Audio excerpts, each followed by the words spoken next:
Poner el dedo en la llaga es investigar, informar, cuestionar y desafiar sin miedo al poder económico y político. Enaltecer la cultura, la educación y la innovación para generar sociedades libres. Te invitamos a ser parte de este cambio, donde todas las voces se escuchan. Con Adriana Delgado. Cuando hablo de Sonora, me viene a la mente la caguamanta, me viene la chimichanga y la carne asada. Me viene el color de sus playas, pero sobre todo me viene a la mente la fortaleza de sus mujeres. Son directas, son claras y son concisas. Magistrada Zulema Mosri, bienvenida al Dedo en la Llaga. Qué gusto, Adriana, encantada nuevamente de estar contigo, con tu audiencia y poder compartir algunas reflexiones. Y gracias por recordarme a mi bella tierra, Sonora. Sonora. No es fácil para una mujer, como no lo es en otros estados, pero sobre todo en tierra de hombres que han salido grandes políticos, tener el desarrollo profesional, académico que usted ha tenido. Es doctora en Derecho por la UNAM y siempre con mención honorífica. Así es, bueno, parte del compromiso, de la disciplina, constancia, dedicación. Y de hecho, cuando estaba en la universidad, que tuve ese reconocimiento como mejor alumna de mi generación, bueno, decían, ¿y por qué? ¿A qué se debe tantos, digamos, estos promedios desde la primaria? Tengo que aclararte. Yo creo que es más que nada la disciplina. La disciplina, constancia, definitivamente dan resultados. La construcción de las mujeres exitosas, las mujeres que quieren dar un paso más allá, siempre tienen que sacrificar algo. No sé por qué tiene que ser en este país. ¿Usted ha sacrificado algo? Definitivamente. En muchas ocasiones me sentí culpable en este desarrollo profesional a partir de que tenemos familia, a partir de que tuve a mis hijos. Claro que implicaban, por supuesto, un esfuerzo, pero afortunadamente las mujeres que contamos con redes de apoyo, es decir, con familiares, con nuestra madre, o que tenemos la posibilidad de, digamos, poder pagar dentro de este Sistema Nacional de Cuidados, que esperemos que el Estado lo haga realidad para otras mujeres, para que puedan desarrollarse, bueno, únicamente con estas redes de apoyo, o en su caso, que son los familiares, o con dinero pagando en guarderías o estancias, definitivamente te da la oportunidad de cumplir con esas exigencias profesionales que implica tu presencia, tu dedicación, tu constancia, las horas de trabajo donde no hay horarios, donde inclusive es sábado y domingo. Y de verdad, si nos pueden escuchar, ojalá que nos escuchen personas que trabajamos en el equipo, en el gobierno de Sonora. Cuando yo fui titular de un área de estudios legislativos adscrita directamente a la oficina del gobernador, de verdad que nos cantaba el gallo, escuchábamos en la madrugada. Por ahí en esa zona hay una villa de Ceris, es una colonia que pues había gallinas, gallos. Bueno, escuchábamos literalmente cantar el gallo. Pero esto ha implicado el servicio público. Por ello definitivamente implica compromiso y vocación de servicio, servir al país, por supuesto, desde la trinchera en la que lo hagamos, pero con esa responsabilidad que implica precisamente el ejercicio de un cargo público. Magistrada Zulema Mosri, magistrada de la Sala Superior del Tribunal Federal de Justicia Administrativa. Me parece que esta reforma al Poder Judicial ha traído algo muy bueno, y es que tenemos la oportunidad de conocer a mujeres como usted que le han dedicado muchos años a su carrera judicial.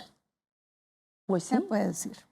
Que dentro de todas estas circunstancias, estos tiempos azarosos, podría calificarlos, donde se ha puesto en la agenda, en la mesa, el tema de la reforma al Poder Judicial, donde estamos siendo vistos en nuestro trabajo, las y los juzgadores.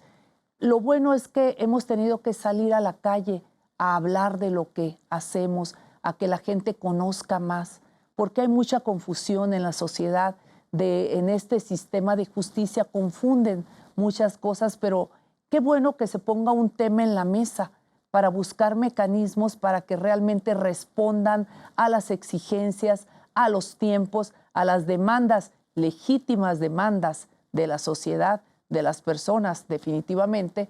Pero yo creo que además del sistema de justicia, también deberían de ponerse en la mesa reformas a otros sistemas, también los temas de seguridad, de salud, y no es un tema nada más de los órganos jurisdiccionales, esas fallas, falencias o anomalías burocráticas también se dan en otros poderes. Lo importante, lo positivo de esto es que hemos escuchado propuestas, hemos conocido a juzgadoras valientes, a hombres y a mujeres que le explican a la sociedad el valor, la importancia de este trabajo dentro de un Estado de Derecho. Definitivamente es valioso, pero como tantos otros temas para lo que sirven, por lo menos en ponerlo en la mesa, en la agenda para mejorar, yo creo que también valdría la pena más adelante poner otros temas en la mesa. Y en esto yo te diría, porque tú tocaste el tema de la reforma que se está dando al Poder Judicial, yo creo que, y siempre lo he sostenido, muchas veces hablamos lo que yo he conceptualizado como la mitificación del derecho, que se realizan reformas o se crean instituciones jurídicas con la expectativa de que van a resolver los problemas. Así es. ¿Verdad? Y ojalá, pero a veces por la forma de diseñarlos, porque no hay un correcto análisis económico del derecho, es decir, hay incentivos perversos en la forma en la que se diseñan esas grandes reformas, y podría dar otros ejemplos, no en este en particular.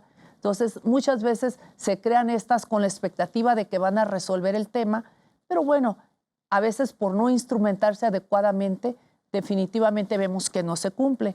Entonces, pues es una oportunidad también para sacar de esta reforma esos aspectos o incentivos perversos que no van a permitir que se cumpla el propósito. ¿Qué quiere la sociedad ahorita? Una justicia de calidad, que se eleve la eficiencia en la impartición de justicia para que responda de manera integral a la explicable demanda de justicia de la gente. Entonces, pues bueno, vamos, es un tema que pues se puso en la mesa, que es una realidad, cómo se ha gestado esto, cómo están las resistencias. Son momentos políticos. Y recuerda, Adriana, que el derecho, las normas jurídicas, las reformas, son producto de la historia, de lo que sucede en ese momento, en determinado momento político, social, como está haciendo en este caso. Tenemos una presidenta electa, Claudia Sheinbaum. ¿Cree que ella va a ser un apoyo para las mujeres en este país? Te diría que afortunadamente tenemos por primera vez en México una mujer presidenta electa, presidenta de la República Mexicana. Definitivamente sí, porque tengo conocimiento, porque lo he escuchado de la voz de nuestra presidenta, que conoce muy bien cuáles son los temas pendientes de la agenda de género. Está sensibilizada porque ha escuchado a muchas otras de quienes también se ha inspirado. Y a mí me da mucho gusto que una mujer con una formación como ella, con su seriedad al momento de asumir esos compromisos, porque hemos visto su forma de trabajar, su seriedad, su compromiso con los temas. A mí me da mucho gusto que una mujer con esas características, porque me refiero a su formación, su personalidad, esté al frente del Poder Ejecutivo. ¿Y por qué digo del Poder Ejecutivo? Porque el principal actor de las políticas públicas es el Poder Ejecutivo. Y los mecanismos, herramientas, instrumentos que vamos a utilizar precisamente para que se materialicen los derechos humanos o para que esas hermosas abstracciones jurídicas que están en la Constitución, que a veces uno dice son esos ideales, que esas hermosas abstracciones jurídicas se trasladen al mundo de la realidad. Y muchas veces digo yo el áspero mundo de la realidad para muchas mujeres, sobre todo para aquellas que no saben cómo hablar, cómo exigir, cómo unirse precisamente para exigir, o que no conocen que existen leyes, instituciones, programas que luchan por destruir esas estructuras que no funcionan y construir otro tipo de sistemas más humanos, más dignos, que se dignifique a la persona. Entonces, y aquí me recuerda el Sistema Nacional de Cuidados, que es uno de los temas de la agenda pendiente, pero sobre todo tengo la claridad que la próxima presidenta de la República sabe que el principal clamor o exigencia es todavía que se generen condiciones para que las mujeres y niñas en nuestro país vivan una vida libre de violencia y de discriminación por razón de ser mujer. Entonces, me da mucho gusto, estoy muy contenta. Para mí es una esperanza que su preparación, su formación, su seriedad, su firmeza en sus cosas nos permita precisamente trazar esas líneas, ese camino que requerimos para que los derechos sean realidad para algunas personas. Cuénteme de su tribunal. ¿Qué es lo que hace el Tribunal Federal de Justicia Administrativa? Lo escuchamos, lo queremos entender, pero mejor usted. Ay, bueno, el Tribunal Federal de Justicia Administrativa, primero que quisiera decirte, partiendo de la naturaleza jurídica, vamos a decir que es un tribunal constitucional, autónomo, constitucionalmente relevante. No quiero entrar en esa discusión porque hay quienes dicen que no tienen todas las características o rasgos que se requieren para calificarlo como un tribunal constitucional autónomo, pero nosotros no formamos parte de ninguno de los tres poderes. Este tribunal es un órgano de control de la legalidad, pero también de la constitucionalidad de los actos de autoridad de la Administración Pública Federal, y no nomás de la Administración Pública Federal, sino también mediante ciertos convenios de coordinación. Por ejemplo, podemos conocer de los actos que los gobiernos de los estados realizan o ejecutan en ejercicio de esa colaboración institucional que se da en el sistema federal, inclusive de actuaciones de servidores públicos municipales cuando se trata de desvío de recursos públicos federales, incluyendo también a particulares. Entonces, es un órgano que tiene que asegurar o garantizar el control de la legalidad, pero también de constitucionalidad en primera instancia. Okay. ¿Por qué de constitucionalidad? Porque mediante esta reforma, famosa reforma, emblemática reforma de derechos humanos de junio de 2011, cualquier juzgador o inclusive servidor público está obligado a realizar control constitucional en primera instancia en diferentes grados. No voy a entrar mucho a eso, pero lo que queremos decir es, el tema es que ahorita tenemos que garantizar que se materialicen los derechos humanos, que esa reforma de 2011 ya reconoce los derechos humanos de esta Constitución y los que estén contenidos en los instrumentos internacionales. Entonces, este tribunal, además del control de la legalidad, también de constitucionalidad de los actos de autoridad en materia administrativa, todo lo que hace la Administración Pública Federal en materia fiscal. Por ello, Adrián, es un gran compromiso, sobre todo en las circunstancias en las que vivimos, formar parte de este tribunal, sobre todo por el relevante papel que sin duda contribuye al fortalecimiento del Estado de Derecho. Y te digo esto porque al impartir justicia fiscal y administrativa, el tribunal no solamente provee o proporciona certidumbre jurídica a los particulares, a los gobernados, al tutelar estoy siendo muy técnica, ¿verdad? Al tutelar esta garantía de la legalidad de los actos de autoridad que afectan su esfera. Entonces sería la actuación de la Guardia Nacional en temas federales. Por ejemplo, de la Guardia Nacional en temas federales, cualquier actuación que hagan los de la Guardia Nacional, por ejemplo, temas de equilibrio ecológico, de medio ambiente, de protección civil, temas aduaneros, todo lo que tenga que ver con la Secretaría de Economía, temas de migración, de juegos y sorteos, temas tributarios, doble tributación internacional, tratados internacionales. Es decir, cualquier responsabilidad de los servidores públicos, responsabilidad patrimonial del Estado cuando las personas se sienten afectados en sus bienes y en su derecho por la actuación irregular, ilegal del Estado, de la administración pública.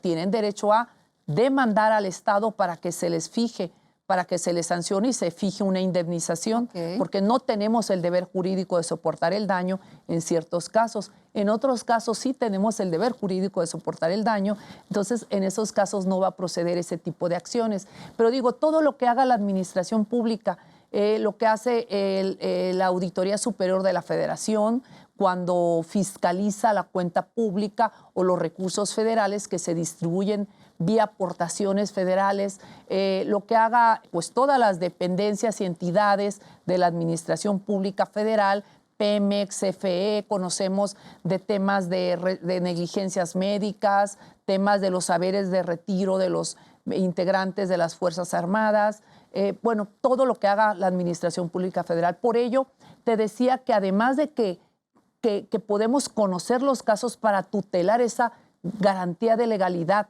de los actos de autoridad, por otro lado, la importancia del tribunal es tal que contribuye al aprendizaje institucional, es decir, mediante las sentencias podemos, digamos, orientar o enseñarle a la administración pública cómo tiene que realizar su actuación para que siempre esté apegada a derecho. Entonces, es muy importante, sobre todo en estos tiempos, porque es el tribunal que cuando hablamos de temas de desarrollo económico, de Estado de Derecho, de seguridad jurídica, se requieren tribunales especializados, tribunales que resuelvan en tiempo y forma, que garanticen precisamente que se cumplan las reglas del juego en este Estado constitucional y democrático de derecho, de modo que este es el papel. En la medida que haya tribunales fuertes, hay seguridad jurídica, en consecuencia se fortalece el Estado de Derecho y hay inversión, empleo,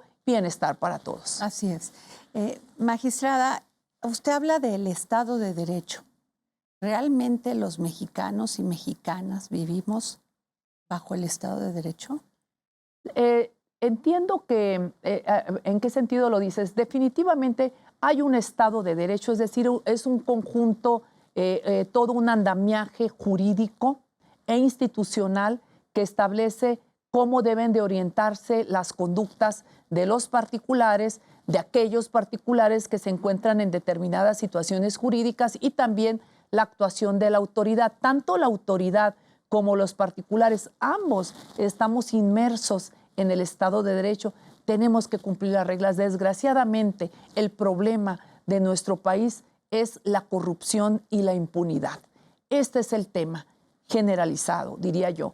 Yo sí he visto en los últimos años una descomposición social que implica definitivamente que tanto el Estado, por un lado, como la sociedad, en esas políticas públicas, porque tiene que participar la sociedad, urge que se haga algo para, digamos, revertir estas situaciones de desigualdad, de violencia, de discriminación entre las personas. Entonces, cuando hablamos del Estado de Derecho, es que hay Estado de Derecho. El problema es que no se está cumpliendo a cabalidad en los términos que debería de ser.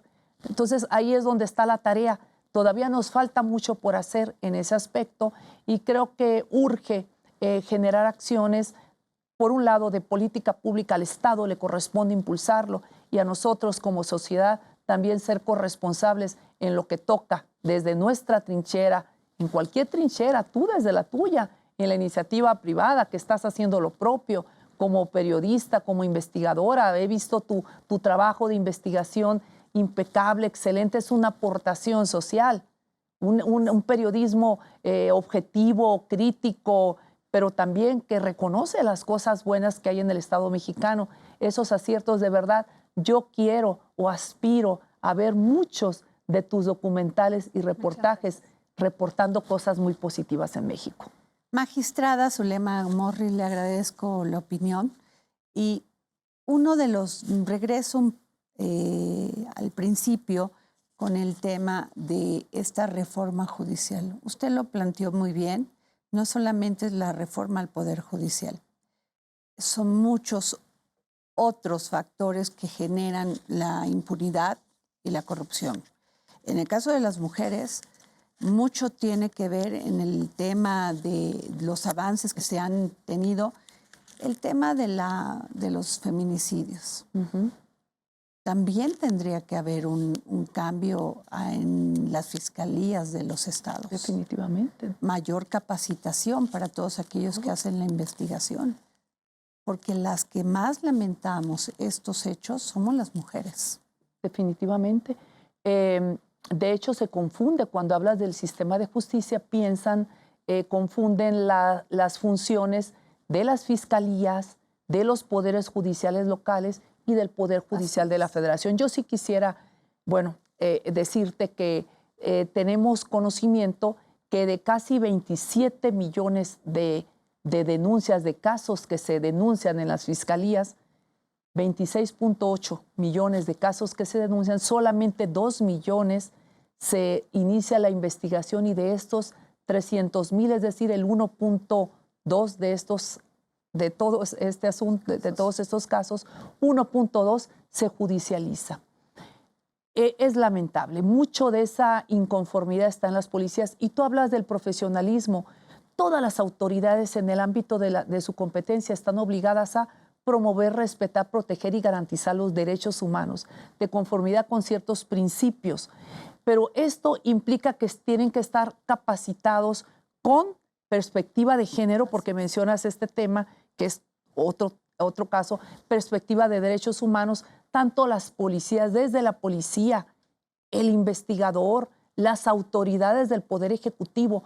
Por ello, yo te diría que en el año 2010, todos los órganos jurisdiccionales suscribimos el pacto para introducir en aquel tiempo la perspectiva de género en la función jurisdiccional.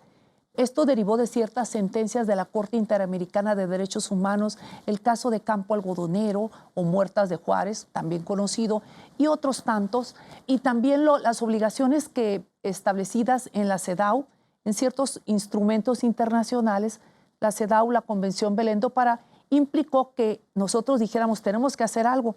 Se creó ese pacto. En ese pacto nos comprometimos a sembrar la semilla de la igualdad en todas y cada una de las personas, en mí, porque tenía que empezar a hablar yo, entender este lenguaje, comunicarnos. ¿Para qué? Para que cuando esta semilla crezca y dé frutos, ya este proceso de incorporar la perspectiva de género se convierta en algo natural, que ya no tengamos que estar hablando de esto. Exacto. Y así nos tomamos. ¿Ese va a ser el objetivo? Este es el objetivo, que sigue siendo un desafío, porque recientemente en un estudio, resultados que hizo una asociación de X, Justicia para las Mujeres, habla que en los órganos jurisdiccionales es una fábrica de injusticias, porque se criminaliza la pobreza, porque hay más mujeres en condición de pobreza, porque no se aplica la perspectiva de género. Ese es el reclamo de justicia, porque para acceder a la justicia, cuando les cuesta a algunas personas más, al momento que llegan, te encuentras con jueces o juezas pues, que no aplican las medidas, los protocolos que tienen que hacerse. Entonces te digo que en esos 14 años nosotros nos hemos preparado mucho, nos hemos capacitado para hablar del mismo lenguaje, para que cuando tengamos en nuestras manos un asunto, veamos esa oportunidad de aplicar la perspectiva de género, de visibilizar esas cosas o levantar un velo y ver de quién estamos hablando, de qué se trata, cuál es el contexto social. Hemos avanzado, pero las sentencias de los tribunales no son suficientes porque nosotros vemos violaciones a los derechos humanos que se dieron en el pasado. El tema no está aquí, el tema está también en la prevención, una política pública de prevención, políticas públicas con perspectiva de género, alumbrado público para que haya mayor seguridad, transporte público para que haya mayor seguridad, una política tributaria que elimine la evasión fiscal, porque cuando hay evasión se recortan recursos públicos a los programas sociales, para que haya un sistema nacional de cuidados y que las mujeres puedan trabajar con seguridad y que estén sus personas que dependen de ellas cuidadas, como son los hijos, los adultos mayores, las personas enfermas, las personas... Claro. Entonces, necesitamos muchas cosas, pero nosotros, el tema de justicia no nomás está en los órganos jurisdiccionales. Sí, para que no queden impunes los casos, pero implica toda una cadena de actuación de distintas autoridades. Entonces, hemos avanzado, hemos emitido muchas sentencias importantísimas para materializar los derechos de las personas, de las trabajadoras domésticas, el derecho a la seguridad social, en temas de salud, en temas de medio ambiente, en temas de los derechos económicos de seguridad social también, de cónyuges o de personas, de concubinas, etcétera, los reconocimientos de los derechos. Ahí están las sentencias que dan cuenta de ellos. Te diría, muchas sentencias pueden dar cuenta de lo que hemos avanzado, porque cuando sembramos esta semillita empezamos a prepararnos y nos tomamos tan en serio esto, de verdad, que en una sinergia todos los órganos jurisdiccionales trabajábamos en competir a ver quién emitía más sentencias de derechos humanos, porque son temas de derechos humanos, en temas de migrantes, de mujeres, de personas, sobre todo de mujeres solas o mujeres que por situación estructural están en situación de desventaja, pero mujeres indígenas, hombres indígenas, mujeres indígenas, temas de violencia de género y de violencia política por razón de género. Hemos avanzado, ahí están muchas sentencias que van a dar cuenta en la historia de lo que hemos hecho. Pero te digo, Adriana, no son suficientes las sentencias de los tribunales, por eso yo insisto una vez más, voltear a ver el tema de las políticas públicas. Los que tocan la puerta de la justicia son muy pocos en razón al número de casos de violaciones a los derechos humanos que se dan día a día. Y ahí está en otro terreno, no en los órganos jurisdiccionales, está en manos de otras autoridades, ese primer contacto. Entonces, hemos avanzado. Puedo seguir hablando mucho de tantas sentencias tan importantes. El tema es, ¿en qué nos encontramos ahorita? Que sigue habiendo reclamo de las personas por exigir que se aplique la ley, que haya justicia en los casos de feminicidios. 11 feminicidios diariamente, de los cuales por lo menos hay una niña menor de 9 años. Sí. Entonces, sigue el reclamo y lo vemos, cómo rayan los monumentos exigiendo justicia, a ver si de esa manera despertamos. Hemos despertado, por eso salimos las y los juzgadores a hablarle a la gente. Pero ¿qué es lo que tenemos presente ahorita? Tenemos claro que es necesario que sigamos en esta comunicación, en este diálogo. Por eso ahora se habla de lo que le llaman la justicia abierta. Justicia abierta viene de un concepto que se trajo del Poder Ejecutivo hace casi 20 años que lo vi o lo trabajé cuando colaboraba en el Poder Ejecutivo. Entonces no es más que esa, donde haya, digamos, esa colaboración, esa comunicación con los justiciables, con las personas, con los grupos, con la sociedad. Entonces, parte de esta justicia abierta, donde miden la transparencia, donde este juez no esté nomás en la cúspide, porque la justicia, bueno, sí es una justicia ciega en cuanto a que tendrá que aplicar la ley, pero esta justicia se quitó la venda, aunque no me gusta mucho decirlo así, pero sí, lo digo, porque ya ahora ve a esas mujeres, cambia ciertas reglas del juego donde tú tienes que requerir pruebas que sean necesarias, tienes que poner medidas para ponerlos en un plano de igualdad, porque si no pones las medidas en el proceso jurisdiccional, no van a estar en condiciones de defenderse. Entonces, hablamos ahora de los nuevos modelos de justicia restaurativa que está impulsando la ONU.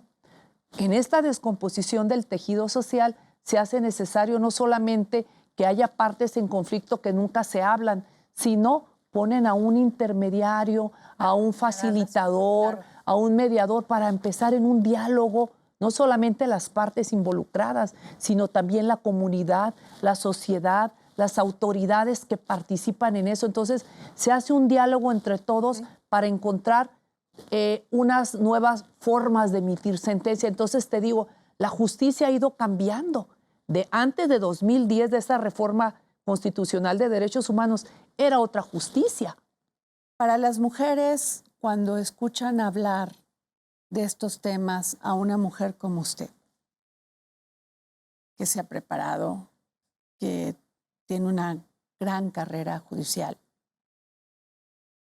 las escucha y uno pensaría que pues, juzgan y son duras, inflexibles. He escuchado muchas entrevistas que han hecho últimamente a quienes fueron ministras de la Corte, juzgadoras, magistradas, y todas han sufrido o han padecido, no sufrido, han padecido la misoginia y el machismo. Algunas lo superan y dicen adelante y voy con más fuerza.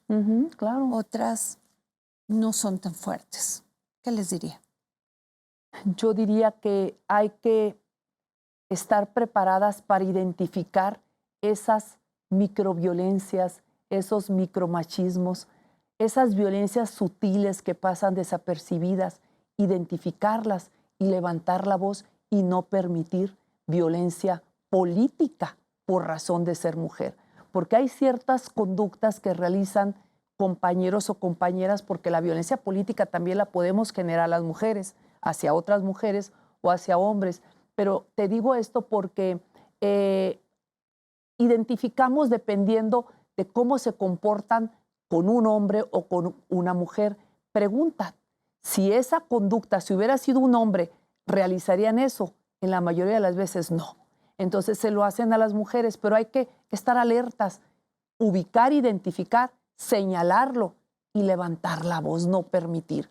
Yo diría eso, que hay que, así es la naturaleza humana en estos ámbitos de tanta competencia, de tanta, me refiero, hay líneas tan delgadas, a veces en las discusiones jurídicas, donde también entran los egos por naturalidad, o sea, y hay que tener cuidado en no incurrir en ese tipo de violencia, a veces simbólica, esa que pasa desapercibida, pero muchas que estamos estudiando esto lo podemos advertir de inmediato. Entonces, yo diría que levanten la voz, que no lo permitan, que identifiquen y expliquen a las demás personas, sobre todo a las mujeres, en qué casos se incurre en este tipo de prácticas, porque a veces las normalizamos de modo tal que ni siquiera nos damos cuenta. Entonces, hay que, pues estamos aquí, tenemos que ser firmes en nuestras convicciones, en nuestro compromiso, y por supuesto que no es un tema de demostrar porque hemos hecho lo propio a la altura de lo que exige México y más en estos tiempos. Muchas gracias por esta entrevista, magistrada Zulema Mosri.